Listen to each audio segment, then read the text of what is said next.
I'll bet most of the people who watch this show use a font every day. They don't really think about it, and they definitely don't think about where it came from. But Bram Pitoyo is a type nerd, and it's really all he thinks about.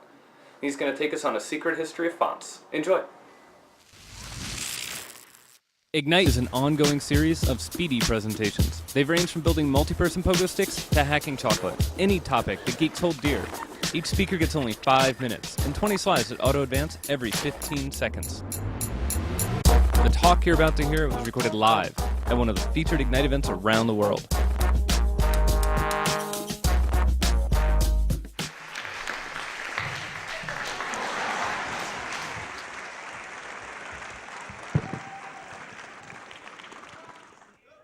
Hello, my name is Bram Pitoyo. I'm at Bram Pitoyo on Twitter, and I am an official type nerd. Today, I will present to you the secret history of fonts that you may not known before, hot life kerning action included, for all of you type geeks out there. Do you know that Gutenberg was one sneaky emulator when the letter form was first got into the machine, you know, the letterpress machine? It was originally invented to emulate handwriting perfectly. Now, for this reason, because we handwrite very, very in a very free-form manner, so the first letter forms on printed matter actually contains a lot of A's and a lot of B's and C's and so on and so forth to emulate alphabets exactly like that.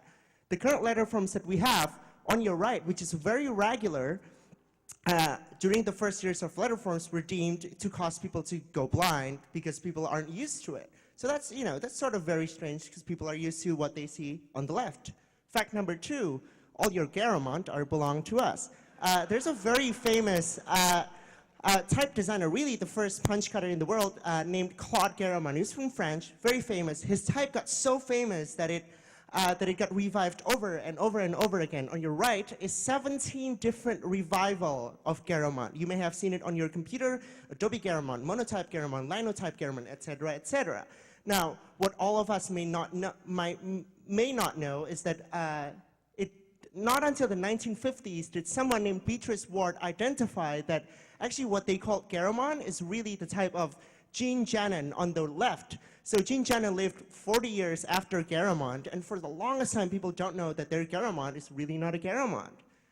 Now, fact number 3 that you also may not know is that the Declaration of Independence is printed with type from England. Now, Ben Franklin was one of the guys that, that printed it. And the type was named Caslon after its creator, William Caslon, the guy on the top. Ben Franklin's on the bottom, obviously. And Ben Franklin loved the type so much that he sort of coined the phrase, when in doubt, use Caslon. And that still rings true today because, Caslon is so versatile and it's a workhorse. Now, next type is that, Ben Franklin also liked the work of another typographer named John Baskerville. For the longest time, John Baskerville had an affair with a lady named Sarah Eves, for about 30 years. So when John Baskerville's type got revived on the late 90s by the lady named Zuzana Lichko on the bottom, she carefully named the type Mrs. Eves. So when you see the type named Mrs. Eves, that's John Baskerville's mistress, basically. So what you may not know is sans serif is very, very old. So the year is Victorian England, and printing got very, very fancy, and people started experimenting with type. One of the experiments they did was they take a serif type, and they cut all the serifs off, right? It's called sans serif, it's without serifs, but people back then call it grotesque, because indeed, it's very grotesque to sort of cut your hands and feet off. It's grotesque to cut, feet from serifs off. And so this grotesque type form kind of took off. It got very popular in German, and in Swiss, the latest iteration is called Die Neue Haas Grotesk. It's a German. And next, I'll give this t-shirt away for free if anyone can guess what Die Neue Haas Grotesk was named after. Okay, you're right, it is Helvetica. So this is a Helvetica shirt. This is for you.